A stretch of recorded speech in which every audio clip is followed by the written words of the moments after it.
Вітаю, гэта Пік Свабоды, мяне завуць Дмітрий Гурневіч. 4 гады беларуская апазіцыя намагалася зладзіць сустрэчу з Уладзімірам Зеленскім у Кіеве. І вось яна адбылася. Але што далей?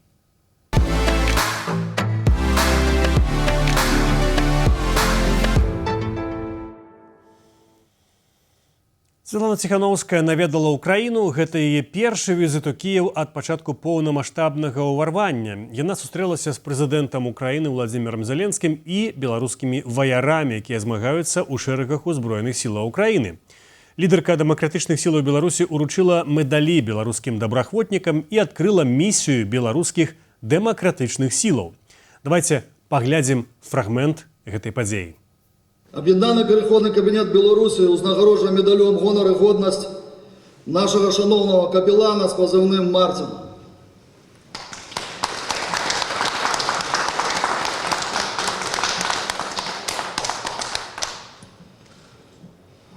Служу Христу! Живе Беларусь! Живе! Слава Україні! Героям слава! Узнагароды таксама атрымалі грамадскія актывісты і журналісты, якія асвятляюць беларускую тэматыку. Перший хочу запросить тады на атрыманне ўзнагароды вядомую беларускую спявачку, якая стала фактычна тварам беларускіх творчых пратэстаў, Маргарыту Ляўчук. Медаль Францыска Скарыны.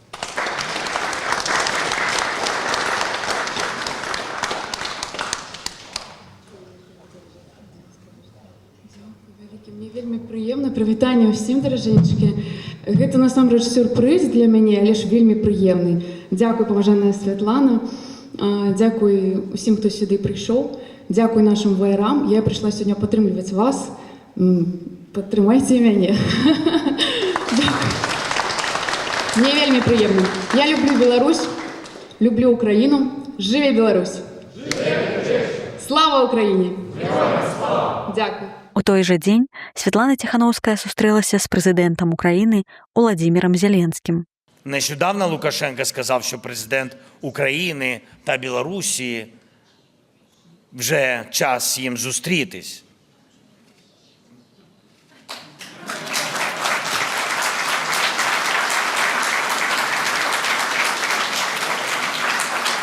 Цікаво вийшло. Сказав Лукашенко, а приїхала Світлана Тихановська.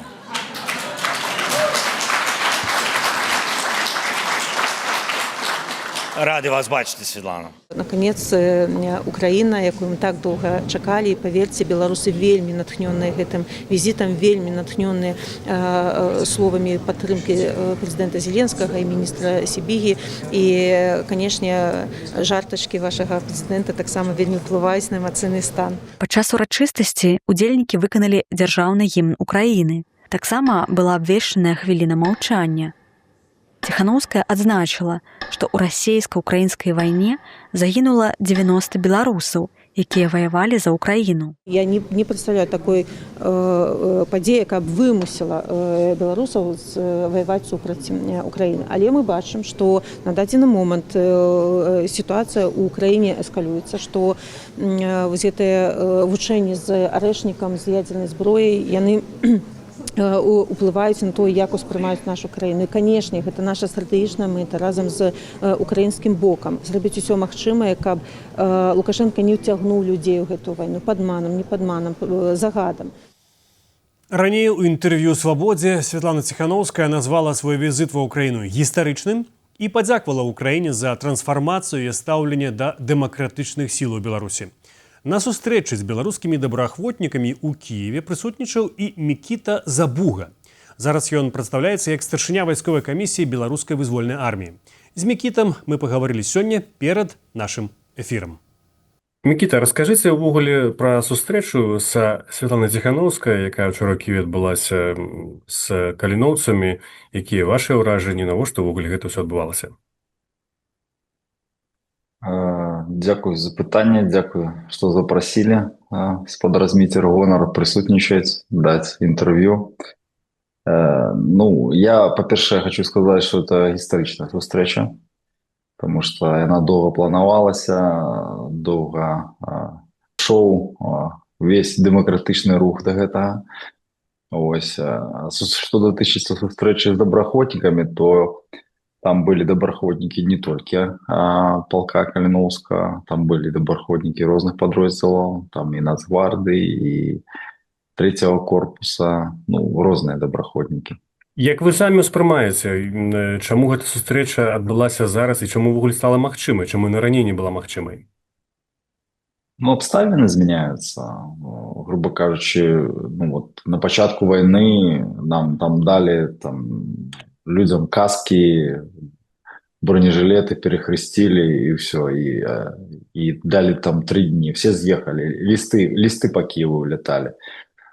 А потом, глядите, уже там и появились и Хаймарсы, и Патриоты, и там Шэдоусы, и F-16 уже летают, разумеется. И тому обставины меняются. Просто меняются обставины, соответственно, меняется и ставление и до белорусов, и до ситуации. И треба разуметь, что и Украина становится великим гульцом во Усходней Европе. Ну, просто миллионная армия, и она проводит свою политику, и она разумеет, что есть 1080 километров границы, да, паўночнай, і трэба налажваць стасункі, яна падзяляе канкрэтна народ і рэжым, таму яна хоча скарыстацца гэтым вялікім патэнцыялам чалавечым матываваным, у якога любві не з'явілася да рэжыма, і хоча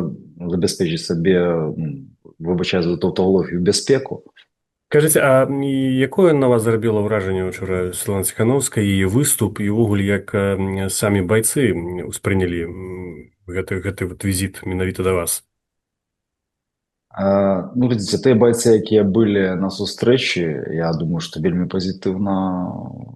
Ну, па-першае, скажем так, самае галоўнае гэта было сустрэча пасля байцоў, калі яны змаглі ёй тэт-а-тэт пагаварыць без масак, без камер. Я думаю, што вельмі цёплая сустрэча прайшла, яны расказалі пра свае праблемы, пра свае болі. Зразумела, што Светлана Георгіевна, яна ж не мае ту волшебную палачку, каб вырашыць праблему кожнага чалавека, але дакладна мяне склалася ўражанне, што ўсё прайшло вельмі пазітыўна. Былі колкія пытанні, то бок зразумела, у людзей... Ну, напрыклад, якія пытанні колкія? Ну, кшталту хлопец з пазыўным Бобр, ён задаў пытанне, ці не слишком позна ўжо прыязджаць, што ўжо прайшло 4 гады і не было з вашай стараны падтрымкі. Ну, я думаю, дастойны быў адказ, што можа, стоит глядзець уперад і думаць, як вызваляць Беларусь, як налажваць стасункі. Не ўсё ж залежыць ад Ціханаўскай таксама. Это ж дорога з двухстороннім рухам. Калі умоўна украінская сторона не хотела, не то, что не хотела, не глядела на сустрэчу як патрэбную, а сёння яны гэта бачыць, то трэба карыстацца сітуацыяй, трэба налажваць агульнанацыянальны супраціў. Ну, вось вы казалі, што некаторыя байцы там агучвалі свае праблемы. А ўвогуле, як вы думаеце, Святлана Ціханаўская ў стане іх вырашыць, або вось тая атмасфера, у якой адбылася гэта сустрэча, напрыклад, таксама з Зеленскім, ці гэта нешта зменіць для вас, для тых, хто сапраўды мае там праблемы? Тут же ж комплексная праблема. Як птушка не ляціць з адным крылом, да, так і вайсковае крыло не ляціць беспалітычна. Вайскоўцы выконваюць прыказы палітыкаў у канчатковым сваім варыянце. Таму наша менавіта вайсковая тэма вельмі звязана з палітычнай воляй Украіны. Нам не хапае аўтаноміі. Тут няма чого скрываць, да? На все завязано. Мы частка ВСУ, мы выконваем приказы, боевые задачи. У той же самый момент у нас проблема, наша война еще наперадзе. Я, можа, непопулярно скажу, але дастаткова на карту паглядзець, щоб зразумець, що война буде. Тому наша задача – это збивать кулак, рабіць подмурок нашей национальной армии, рабіць все магчымае немагчымае, каб гэты кулак быў зроблены. Ну, перш за ўсё я бачу гэта на тэрыторыі Украіны, менавіта вызвольную армію, і ну, без палітычнай дамоўленасці двух бакоў, Дэмсіл і Украіна, гэта немагчыма, гэта аўтаномію атрымаць немагчыма. Таму мы спадзяемся, што вось гэта размарозка адносін, яна паспрыяе на фармаванне нашых аўтаномных падроздзелаў, атрымання асобных нумар-частак, і гэта скажацца добра на кожным ВР, то бок гэта будзе і магчымасць роста, і развіцця, і сацыяльна-матэрыяльнае забеспячэнне. Потому што гэта ўсё ўкупе такі клубок праблем, які не зможа вырашыць толькі Ціханаўская. Ось. Гэта двустаронняя дарога, як я ўжо казаў. Я таксама не магу не звярнуць увагу на тое, што, напрыклад, беларускі добраахвотніцкі корпус апублікаваў у сваім тэлеграме, што яны не ўдзельнічалі ў гэтай сустрэчы, назвалі ўдзельнікамі гэтага спаткання палітычнымі аферыстамі. Гэта таксама беларусы, которые воююць за Украіну. А ў чым непаразуменне, чаму немагчыма дамовіцца, неяк прыйсці да нейкай супольнай высновы? Ну вот я асабіста ведаю хлопцаў з БДК. Я вельмі цёпла да іх стаўлюся, як да сваіх пабрацімаў, з якімі у нас адзін вораг. І мяне таксама засмучвае вось гэтыя ўсе пасты. З другой стороны, калі вы воюеце, ну, калі вы час маеце на гэтай пасты, ну, хацелася мне запытаць, але я сёння напісаў аднаму з хлопцаў, якога ведаю з БДК, што, глядзіце, у нас рэжым хоча прымірыць у адной расстрэльнай магіле. Таму давайте, можа, зробім максімум таго, каб не аказацца ў ёй, бо мы з вамі і для іх тэрарысты, якія будуць расстрэляны, мы ўсе ў спісах. Тому давайте подумаем перад тым, як выліваць яд і жэлач адзін на аднаго, як гэты яд і жэлач нас зробіць бліжэй да вызвалення Беларусі. Потому што, ну, на жаль, БДК, Полк Каліноўска, 15-14, ТУР, іншыя падроздзелы, при всёй моей павазе да гэтых хлопцаў, да іх гераічных учынкаў, і для мяне не ўсе героі. Яны не могуць выканаць палітычную задачу вызвалення Беларусі. Гэта патрабуе больш стратэгічнага бачення і большых сіл, скажем так. А без палітычнага крыла гэта зрабіць немагчыма. Я таксама звярну увагу на адзін з закідаў у сацыяльных сетках ад беларускай валанцёркі ў Кіеве Анімія Маша, так яна падпісваецца, ну, яна вядомая ў колах валанцёрскіх. Яна кажа пра тое, што учора адбылося ўзнагароджанне медалямі валанцёраў-добраахвотнікаў, і нібыта гэтыя ўзнагароды атрымалі людзі, якія толькі-толькі падпісалі кантракты, прыехалі ва Ўкраіну, а тыя, хто сапраўды там доўга ваюе, нічога такога не атрымалі. Што вы адкажаце на такое абвінавачанне? Ну, па-першае, крытыка яшчэ яна заўсёды будзе існаваць, гэта нармальна. Крытыка нам дазваляе развівацца, не расслабляцца. Па-першае, тыя, хто быў узнагароджаны, гэта дакладныя людзі, якія гадамі быў у складзе Полка Каліноўска, іншых падроздзелаў. І мы ведаем гэтых людзей. Што датычыцца іншых, гэта не першае ўзнагароджанне, скажем так, да, як я ўжо казаў, людзей вельмі шмат дастойных. Для мяне, па шчырасці, кожны добраахвотнік, які падпісаў кантракт з ВСУ, які рызыкаваў сваім жыццём, ён ужо герой. Это статыстычная пагрэснасць Беларусі, скажем так, да, калі глядзячы на агульную колькасць. Таму гэта не першае і не апошняе ўзнагароджанне. Я вельмі спадзяюся, што, наколькі я ведаю, спісы складаюцца зараз. То бок Светлана Георгіевна, я так разумею, што это не апошняя прыезд ва Ўкраіну, і будуць і наступныя ўзнагароджанні. Таму ўсім, каго ось гэта валантэрка лічыць вартымі ўзнагароды, ёсць адкрыты сайт наградной камісіі. Яна можа запісаць пазыўных людзей, напісаць характарыстыкі, яны будуць ацэнены, і я думаю, што кабінет, на пераходны кабінет і наградная камісія, яна гэта ацэніць і внесе ў спісак. Таму працуйце, грукайце, як у Бібліі сказана, грукайцеся і вам адкрыюць, прасіце, і вам будзе дано. Мікіта, я хацеў бы таксама запытацца вось пра кантэкст гэтай сустрэчы. Апошнія тыдні, асабліва ў Беларусі і Расіі, шмат гаворыцца пра там магчымасць нападу захаду і што яны зараз там гуртуюцца, на ўвазе Лукашенко і Пуцін. Украінцы, сваю чаргу, хвалююцца, што можа быць наступ з боку Беларусі. Владзімір Зеленскі пра гэта кажа. Як вы, як чалавек, который все-таки ва Украіне добраахвотнік, успрымаеце, і беларус, так, успрымаеце эту магчымасць, што вайна можа зноў пачацца чарговая хваля з Беларусі? Ці гэта ўвогуле рэальна, ці гэта проста палітычныя заявы? Ну, глядзіце, я асабіста думаю, што вайна непазбежна.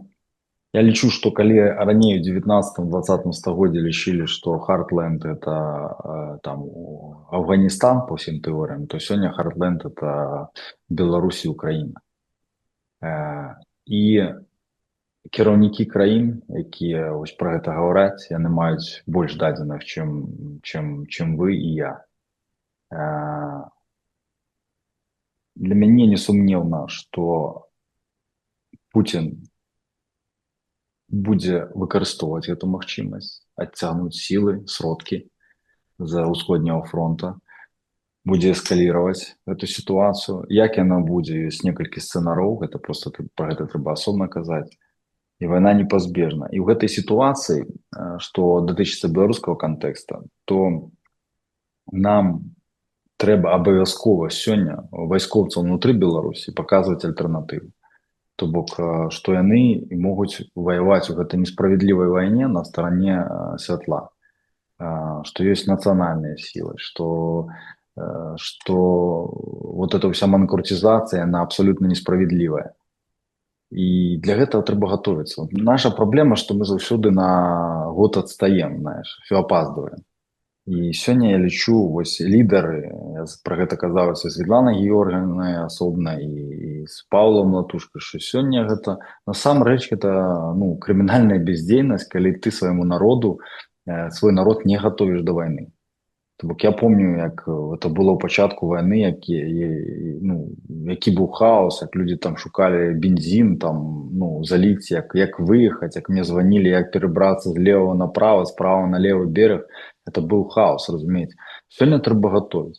Вот я шмат гадоў пражыў у Літве, і мне, як только паляцеў шахет, мне пачалі званіць мои знаёмыя, а які трывожны чемоданчик там мець, і так далее. І ты пачынаеш людзей супакойваць. І сёння пра гэта трэба сёння думаць. Сёння трэба думаць пра заўтра. Таму вот у нас праблема самая галоўная, што мы не рыхтуем нашых людзей да гэтай эскалацыі. Як унутры Беларусі, так і звонку.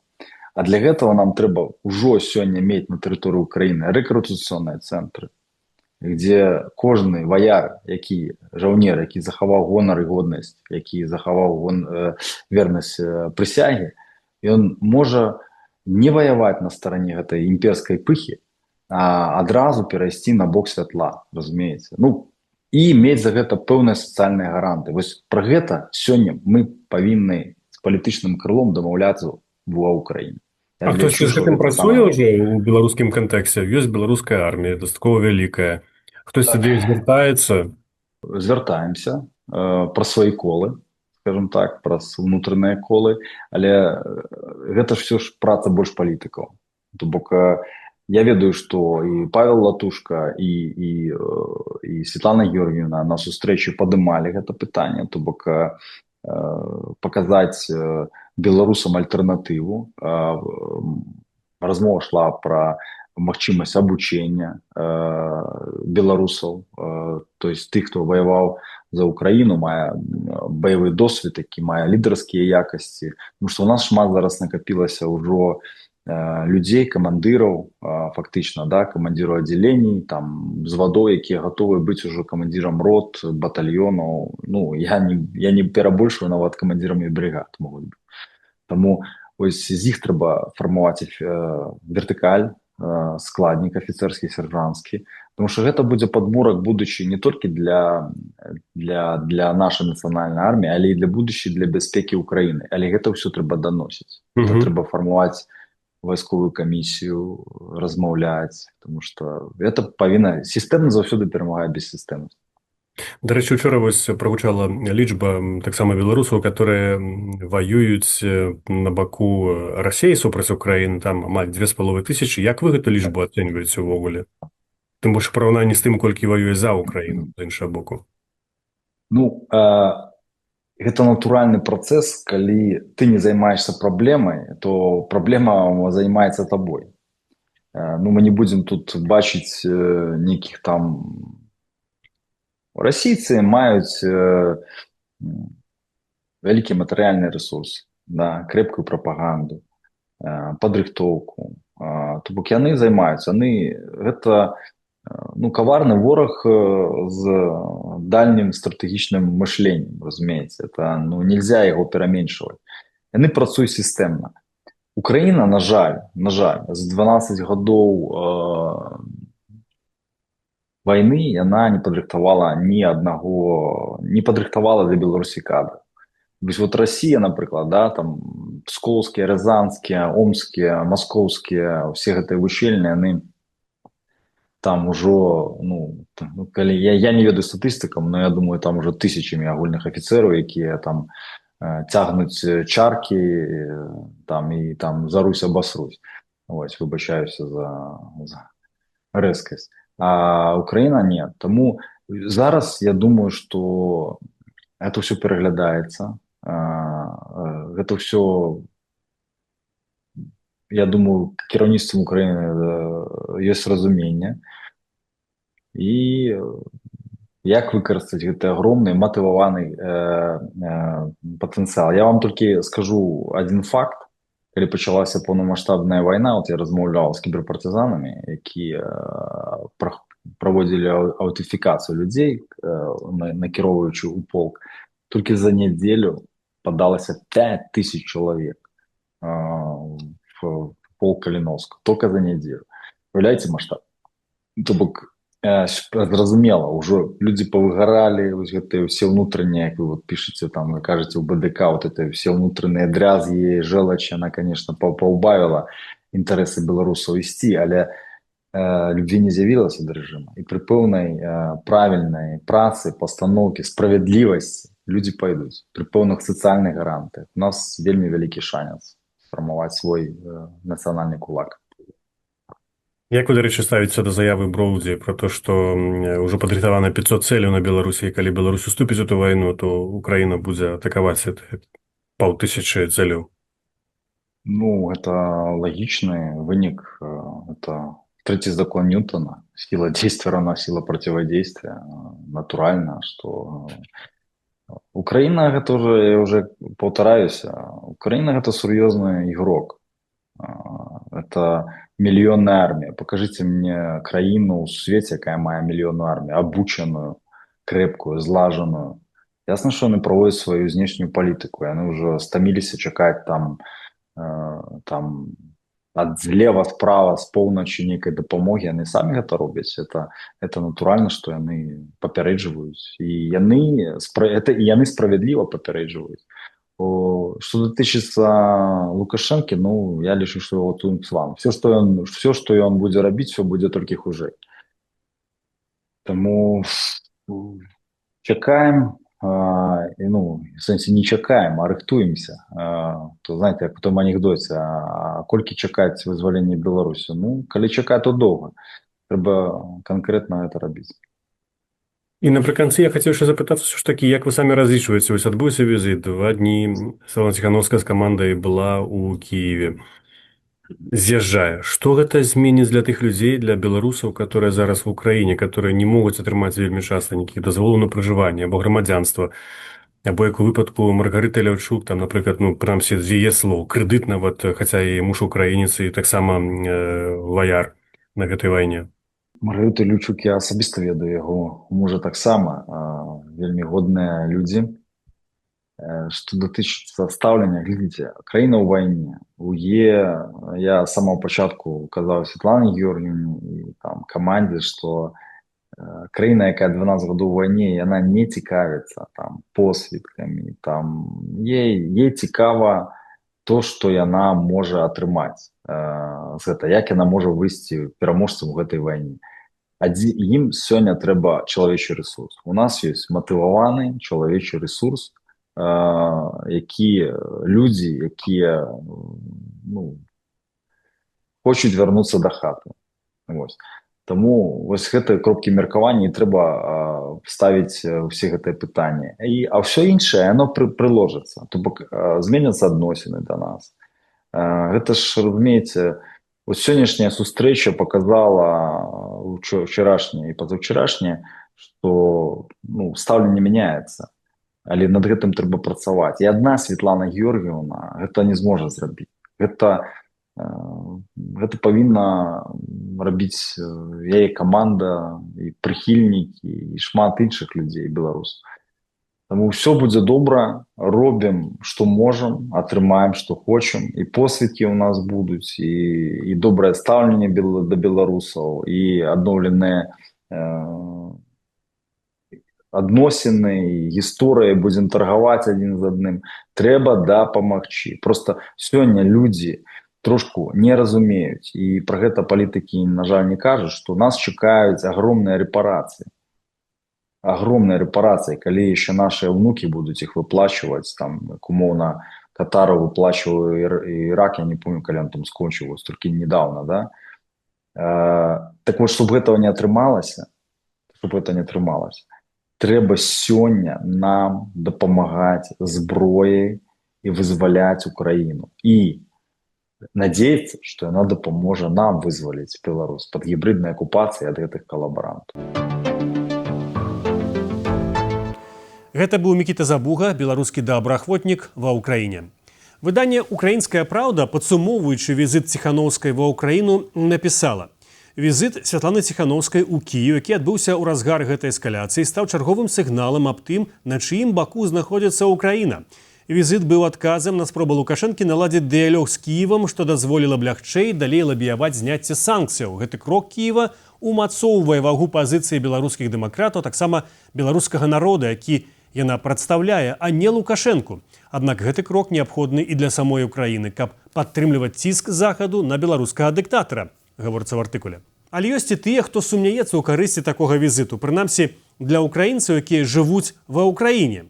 Сярод іх кіраўнік грамадскага аб'яднання «Беларуская грамада ва ўкраіне» Аляксей Францкевіч, які жыве ў Львове. Ён напісаў у сябе ў Фейсбуку: «Спадзяюся, што наступным разам, калі лідарка беларускіх дэмакратычных сіл будзе ехаць ва ўкраіну, яна прывязе з сабой хаця б некалькі аўтобусаў актыўных валянцёраў з Еўропы, якія застануцца жыць і працаваць ва ўкраіне, бо пасля гэтага візіту тыя, хто яшчэ заставаўся ва ўкраіне, канчаткова расчараваліся і збіраюцца ехаць услед за ёю Польшу. На жаль, беларусаў, якія сапраўды былі актыўнымі і нешта рабілі, і без таго было вельмі мала. Гаворка літаральна пра дзесятак людзей на ўсю краіну. Вось такія вынікі гэтага візіту». Я папрасіў Аляксея патлумачыць, што канкрэтна значыць ягоны допіс і чаму ён сумна бачыць наступствы візіту Ціханаўскай ва ўкраіну. Чаму я напісаў гэты допіс? Таму што мне патэлефанавалі некалькі валанцёраў, якія актыўныя. Я не буду называць іх прозвішча, я думаю, вы ведаеце, пра каго я кажу. То есть і у іх выгаранне, разочарование, наверное, тому, что не сбыліся іх нейкія ожидания. Потому что, на мою думку, у гэтым візіце першае, што патрэбна было зрабіць, это, наверное, ўсё ж таки сустрэцца з беларусамі в Украіне і запланаваць у першы свой візіт сустрэча з беларусамі, з беларускімі валанцёрамі. Потому что мы ж все ведаем, з 2020 года ніводнай такой сустрэчы з беларусамі в Украіне не было. Тут беларусы з пачатку паўнамаштабнага вторгнення яны сам на сам са сваімі праблемамі. гэтых людзей не запрашаюць там Варшавы, Вільнюсы, асабіста іх не запрашаюць для таго, каб з імі пазнаёміцца, каб з імі пачаць нейкі дыялог. Дапамога, ну вы ж ведаеце, да, то есть няма гэтых рэсурсаў, ніхто ім не дапамагае. І я думаю, што зноўку прагучыць такое, што адсутнасць, гэта ўсё павязана з адсутнасцю камунікацыі, але гэту камунікацыю ніхто ж і не стварае, не так. Але я пацікавіўся, Алексей, чаму прэтэнзіі гучаць да Ціханаўскай, калі яна ўпершыню змагла толькі зараз прыехаць ва ўкраіну, хаця такое жаданне яна выказвала і раней, але яе прыезд тарпедаваў якраз Кіеў. Слухайте, поправьте меня, может, я нечто не ведаю, а откажите мне, калі ласка, за гэтыя 4 гады ці было хоть одно мерапрыемства там у Вільні, у Варшаве, прысвечанае праблематыке беларусаў ва ўкраіне. То есть там Белатушка, Павел, да, все збіраюць доказы там дэпартацыі украінскіх дзяцей. А хто займаецца зборам інфармацыі стасоўна беларусаў жертв вайсковых преступлений? Хто вообще взагалі згадаў за гэтыя 4 гады пра беларусаў, якія тут жывуць? Пра тую самую Чарнігаўшчыну, дзе адкуль з Беларусі пайшло в наступленне, калі з Беларусі летелі іскандеры, летелі грады, там кожную 3-ю хату снеслі. Там на дадзены момант пражывае 25 000 беларускай дыяспоры. Кто вообще вот за гэты час, вот, ну, нагадайте мне, да, то есть были инициативы от демократичных сил, и где хоть раз, да, то есть такие мероприемства были. Так были там умовно форум Острожских, да, то есть это инициаторами, якія были украинцы, и привозили сюды беларускіх экспертаў для таго, каб абмеркаваць, што патрэбна зрабіць, каб выбудаваць стасункі паміж дэмакратычнымі сіламі і умоўна украінскімі ўладамі. Ну, то есть такая себе історыя. І вось нарэшце гэты візіт адбыўся, гістарычны, кажа сама Ціханаўская. Ці можа гэтая паездка неяк паўплываць на сітуацыю беларусаў ва ўкраіне, адказвае Алексей Францкевіч. Ну, я не ведаю, пакуль я не бачу, на жаль, чтоб у рамках гэтага візіта былі дамоўленасці аб чымсьці, да, што вот бакі дамовіліся. То есть вырашыць пытанне правового статуса беларусаў, да, дамовились там про некую дорожную мапу, где вот будет то-то, то-то, то-то, да, покуль конкретики я не бачу.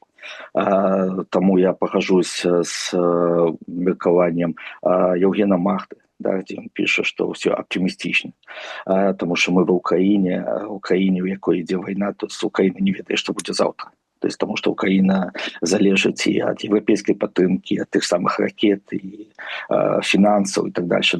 Да? То есть тое, што гэта адбылося на афіцыйным узроўні і па ўсіх, скажем, каналах чётка празвучала тое, што ёсць палітычнае рашэнне і ёсць афіцыйны Кіеў чётка акрэсліў лукашыстаў, гэта і беларусы, гэта аддзельна, да, гэта добра. То есть тое, што з'явілася на 4-м годзе паўнамаштабнага вторгнення, уже гэта і азвучана, гэта палітычнае рашэнне, гэта добра. А опять же таки, я не про гэта. То есть дэмакратычныя лідары, дэмакратычныя сілы, яны ж дэкларуюць, што яны прадстаўляюць інтарэсы беларусаў. І здесь вот у меня у самого пытання за все гэтыя гады, калі яны прадстаўляюць беларусаў ва ўкраіне, да, у чым гэта конкретно, у чым гэта выражаецца, чаму няма гэтых сустрэч с беларусамі ва ўкраіне. Потому что самая большая проблема тут ва ўкраіне гэта то, что беларусы не хотят себя нават ідэнтыфікаваць як беларусы. Потому что все мы памятаем 22 год, с территории Беларуси пошли войска. Лукашенко надал расейцам право забивать не только украинцев, але и белорусов, и этничных белорусов. И тут питание демократичная сила, да, у чым проявляются их представницкие функции, да, что яны робят для гэтых белорусов в Украине. А што б беларусы Украіны хацелі, каб зрабіў офіс Святланы Ціханаўскай для іх ці місія дэмакратычных сілаў, якая была урачыста адкрытая падчас гэтага візіту Ціханаўскай ў Кіеў? Ну, глядите, миссия так, я с вами згодны, спочатку она з'явилась тут с 22-го года, сначала это был Ковалевский, хотя тут вот потом Манько, потом Шатилина, якая была наместницей Манько. Ну, Ковалевский спочатку своих тут приездов, да, ён намагаўся хотя бы выбудаваць нейкія гарызантальныя сувязі. Атрымалася, не атрымалася, гэта іншая справа, да? Але калі вот нават зараз, да, пачалося гэта абмеркаванне прыезда Ціханаўскай, мы ж зрабілі той адкрыты зварот, где мы запрапанавалі офісу Ціханаўскай арганізаваць сустрэчу з беларусамі. Мы нават афіцыйна на гэты зварот не атрымалі адвета. То есть, ну, вот неяк так. То есть тое, што мы звяртаемся к офісу Ціханаўскай, да, ну, это ж не то, што сейчас начнут усе казаць, а чаму вы не звяртаетесь, чаго вы не прапануеце? Ну, як мы не прапануем? Допустим, 2 гады таму, калі я бачыўся са Святланай Георгіевнай, я спытаў яе, чаму жодного разу не адбылася сустрэча яе умоўна з сем'ямі загіблых герояў. Чаму жодного разу дзецям загіблых герояў не сказалі, што іх бацькі гэта нацыянальны гонар Беларусі. Ну, прайшло 2 гады, где гэтыя сустрэчы? Мы звяртались в офіс падтрымаць нашу ініцыятыву создания тут Беларускага цэнтра нацыянальнай памяці. Где падтрымка?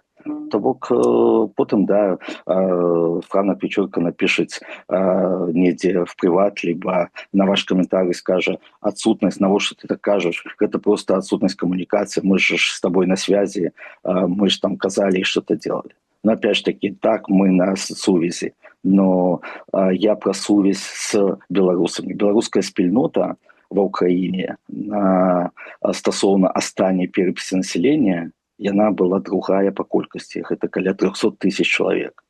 Сколькі тут беларусаў жыве з беларускімі пашпартамі, сколькі тут пенсіянераў, якія засталіся без пенсій, сколькі людзей, якія засталіся без даху над галавой. То есть 4 гады ідзе вайна, і пра гэтых людзей ніхто не ўспамінае. То есть стасовная миссия, но миссия же представляет демократичные силы, да, то есть офис Тихановской и переходный кабинет. Их задача – это коммуникация с представниками влады для того, как выбудовывать их стосунки. Это про политику, а мы про людей. Гэта быў Алексей Францкевич з Львова, кіраўнік грамадскага аб'яднання «Беларуская грамада Украіны». Нагадаем, у расійска-украінскай вайне загінулі 90 беларусаў, якія ваявалі за Украіну. Такую колькасць загінулых беларускіх добраахвотнікаў напярэдадні назваў міністр замежных справаў Украіны Андрэй Сабіга. А мы завяршаем на гэтым нашае выданне. Вы глядзелі «Пік Свабоды». Ласка, подписывайтеся на наш канал, ставьте падабайкі. Для вас у празе працаваў Дмітрый Гурневіч. Бывайце, усяго самага добрага і заставайцеся са свабодай.